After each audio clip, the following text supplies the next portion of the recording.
child porn, even if they're searching for it on Google. And then just one tidbit. A lot of people ask, when are we going to get the next PageRank update? I'll just give you the skinny right now. We have our own internal version of PageRank. It's always updating. It's continuous and continual. And every single day we have new PageRanks. Then there's also an export that says, okay, given our internal PageRanks, export that to the Google toolbar. And normally it runs once every 3 months or so. Maybe every 3 or 4 months. A while ago, like earlier this year, that pipeline broke. And we were kind of like, you know, people get a little too obsessed about PageRank anyway. Maybe it's okay to just leave that for a little while. And so we don't have anybody staffed on trying to revive that pipeline. And we don't want people to get too obsessed about PageRank. And so we're probably not going to update PageRank throughout the rest of the year. And then we'll see whether anything happens in 2014. Okay, so let me give you some very concrete advice, getting down to the end of the presentation and looking forward to Q&A. So what are some things that I would look forward to in the next year and some things I would do on my website? I mentioned mobile, right? You need to get ready. If you're not thinking about whether you're going to go with M. whatever or responsive web design or however you're going to handle it, start thinking about it. If you're still using a site that has Flash, you are not able to be seen on a large variety of mobile phones. So you need to start thinking about how you're going to solve that sort of issue. This is tactical advice, but there's a really cool standard coming out. It's, I think, maybe already in the beta version of Chrome, called Request Autocomplete. How many people like filling out forms and typing in your credit card and all that stuff when you buy stuff online? No one? No one? Okay, I would expect at least one weird person. Okay, one like, yeah, I really like typing in forms. They're awesome. I type in forms all the day. People hate it. If you have a form on your website, people do not like that part of the experience. If you've got a funnel where you want to start with awareness and drive it down to engagement and convert that to someone who's a paying user or someone who subscribes to your newsletter or whatever your conversion goal is, having that form makes things more difficult. So Request Autocomplete is a standard whereby you can basically mark up your forms.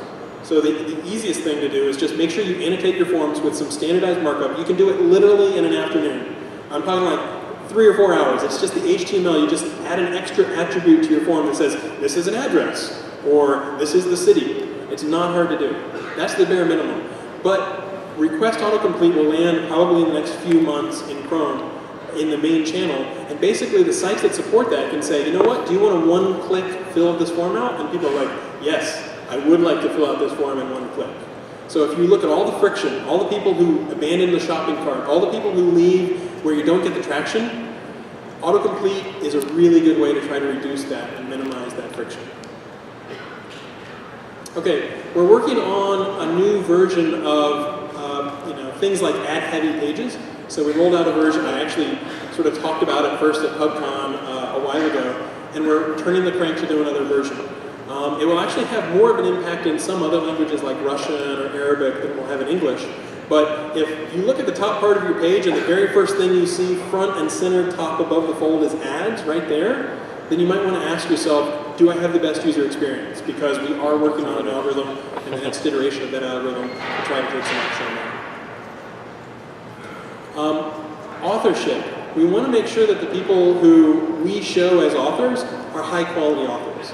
And so we're looking at the process of possibly tightening that up. It turns out if we reduce the amount of authorship that we show by just like about 10 or 15%, we're radically able to improve the quality of the authors that we show, which is another nice signal for the searchers and the users who are typing into Google to say, oh, I see this picture, I see this person as an author, this is something that I can trust, this is content that I really want to see. So it's not just going to be about markup, it's going to be about the quality of the authorship. And then in the same way, we're thinking about whether rich snippets, it might make sense to take into account the quality of the site. Rich snippets, when it started out, we actually had to have the rich snippets team say, yes, you are approved to have rich snippets. And then it moved to everybody's approved, and then we'll take out a little bit of spam piecemeal if we find it. And we're starting to find a better middle ground. And that middle ground is, if you're a reputable site, then we'll trust rich snippets on your site. If you look like you might be a spam or a low quality site, then you're less likely to have rich snippets. So that's some advice to stuff to get ready for and things to be thinking about in the next few months. One last thing is, we have been working on JavaScript, not just AJAX sort of stuff, but actually the ability to fetch, execute, render and index things created by JavaScript.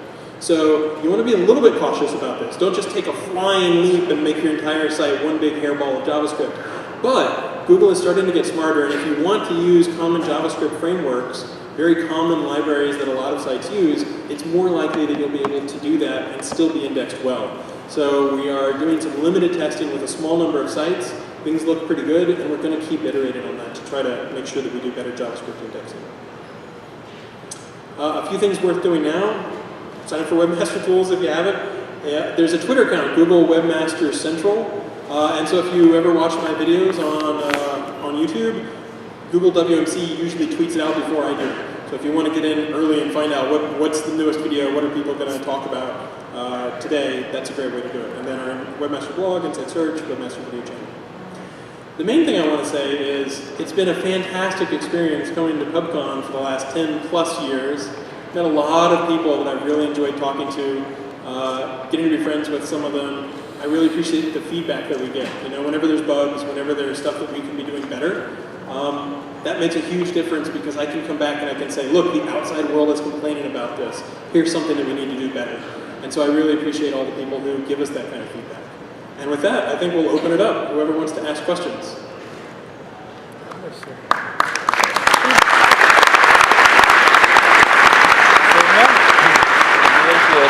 Testing 1, 2, testing 1, 2. Mr. Indy. Thanks, Brett. That was good and loud. I have one quick question and then one topic area. The topic area I'd like to have you address, perhaps you could do that second, which is negative SEO. But before that, whenever you talk about Google Plus signals, you always specifically say plus ones.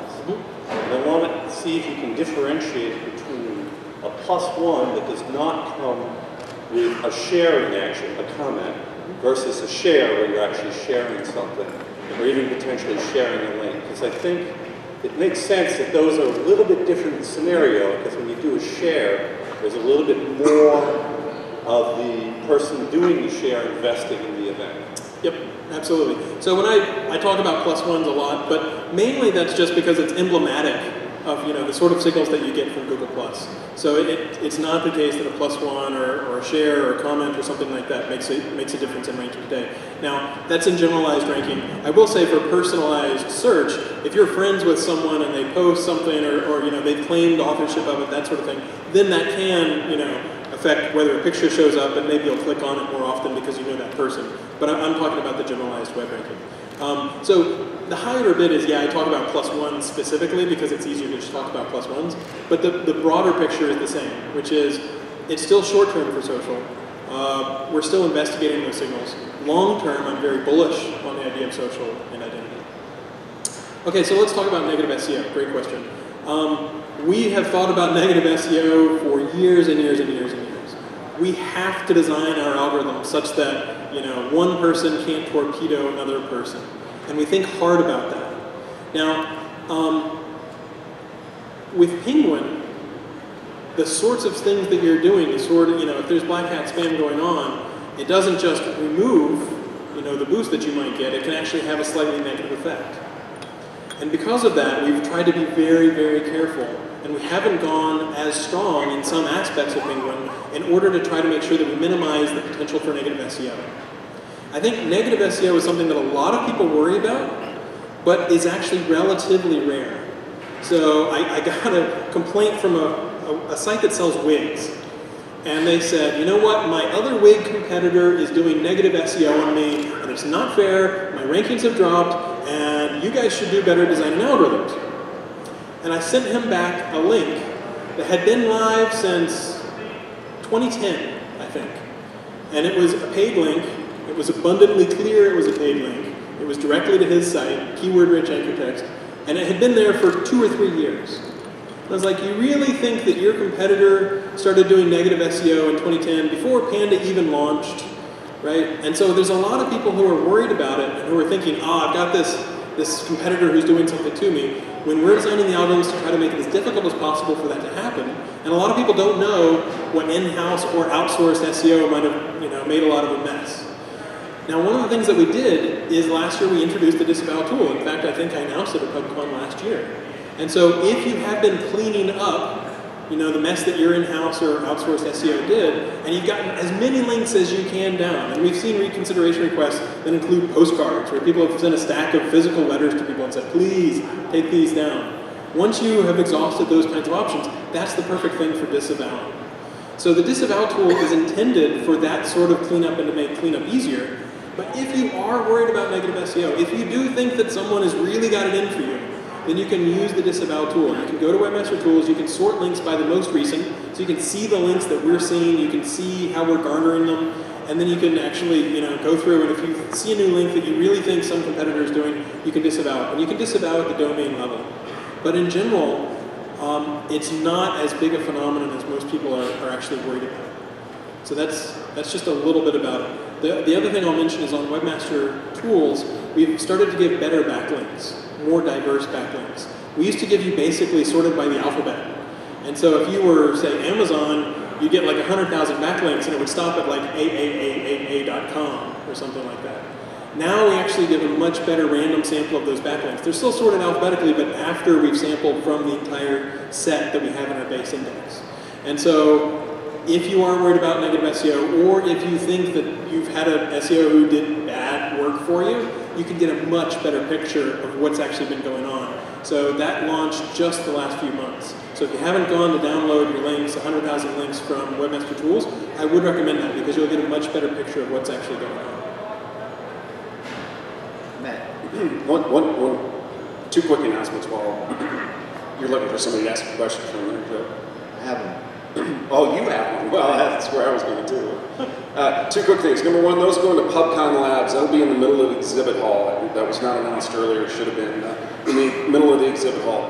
Number two, before I forget, I want to personally thank Mr. Jim Boykin and Internet Marketing Ninjas for sponsoring the conference this year.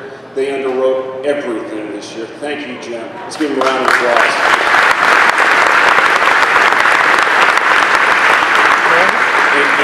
And the last thing, for those watching at home, hi Jason, I'm sure you're watching. So did you catch yesterday's keynote by chance, Matt? So I was flying in right while Jason's keynote was happening, and I gather it was kind of interesting.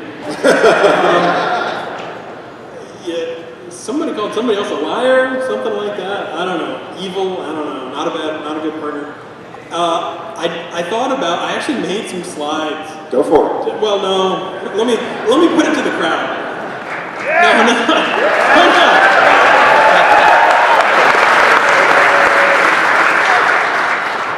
So I asked Jason on Twitter whether he wanted the polite response or the thorough response. You're not going to get the thorough response. At most, I will give you the polite response. I did make some slides, but I'm happy to do Q&A. You know, everybody wants the bloodthirst. Everybody wants the SEO cage match.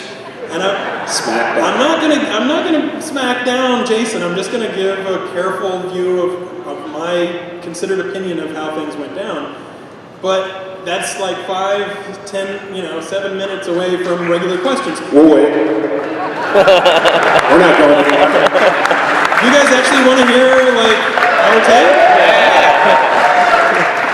Let the record show people asked for it. Okay, so the appendix.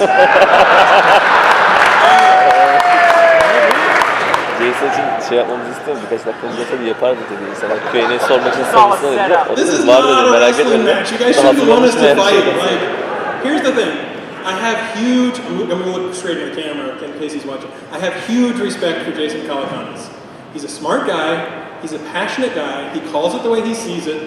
And he was trying to do the best he could with his business. And his business is like his baby, right? He's taking money, he's got employees, he's working as best he can to try to make sure that Mahalo succeeded, right? And I can understand why he would be frustrated. So I don't begrudge Jason anything at all, but I'll try to give a little bit of context here. So on Twitter yesterday, somebody asked him, Jason, why would Matt Cutts or Google apologize when Panda made the results significantly better? And I thought the response from Jason was pretty interesting. He said, a lot of babies got thrown out with the bathwater, which I would actually agree. The first launch of Panda was pretty substantial, right? It was a jolt. He said they could have rolled out slowly. actually disagree with that. They could have shown changes. I think he means shown changes to partners, that sort of thing. So let me just take this idea that we could have rolled out slowly, and let me go backwards in time a little bit. I'm not sure if everybody remembers what it was like in 2011. We actually started worrying about low quality content and content farms in 2010. So we were working on this problem for 8 or 9 months before it really broke big. But then on January 1st, there was an article by Vivek Wadhwa and TechCrunch that said why we desperately need a new and better Google. Jeff Atwood from Coding Horror said Google, the once essential tool, is somehow losing its edge. The spammers, scrapers, and SEO to the hill of content farms are winning. Christina Halverson said, I believe if Google does not get on top of the content farm situation, it's going to be their downfall, and I mean that sincerely. Marco Ament, a lot of people have heard of, said massive amounts of technically not spam sites are generated by penny-hungry affiliate marketers and sleazy web content startups to target long-tail Google queries en masse.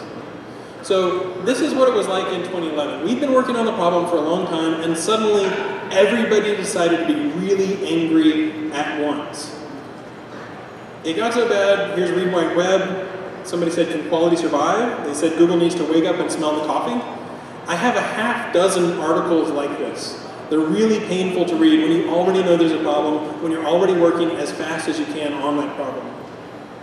As a stopgap measure, someone on my team made a Chrome extension that would let you block sites. I'm not sure if people can see the red box. 197,000 people have installed that Chrome extension.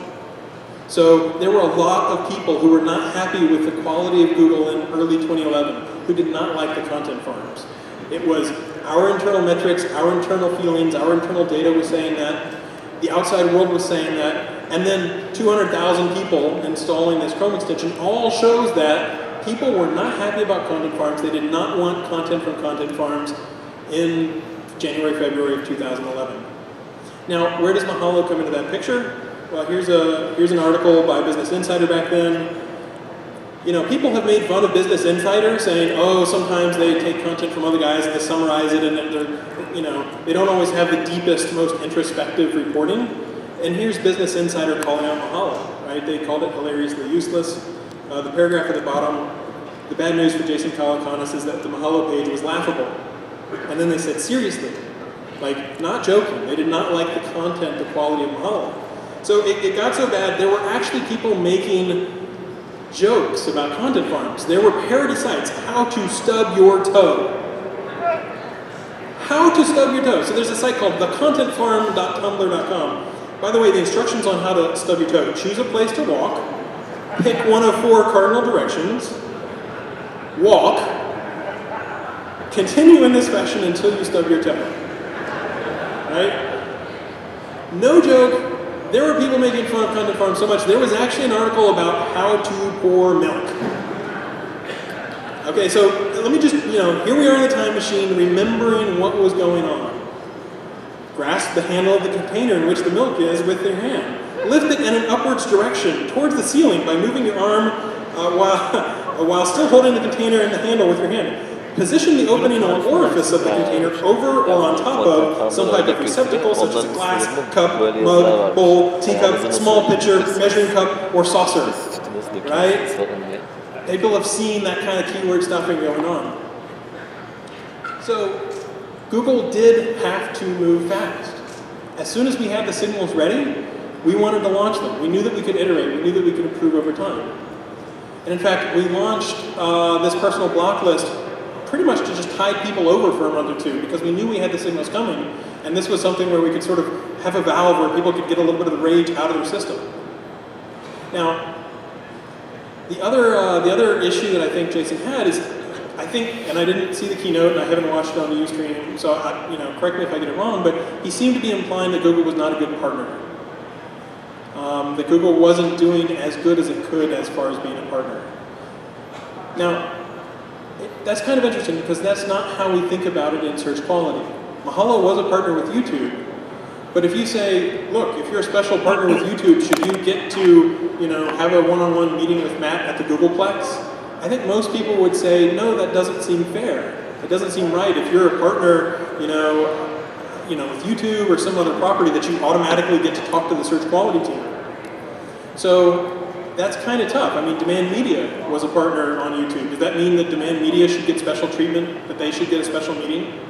I don't think that that's the case. Now, Jason can actually be pretty insistent. So he wanted to have a meeting with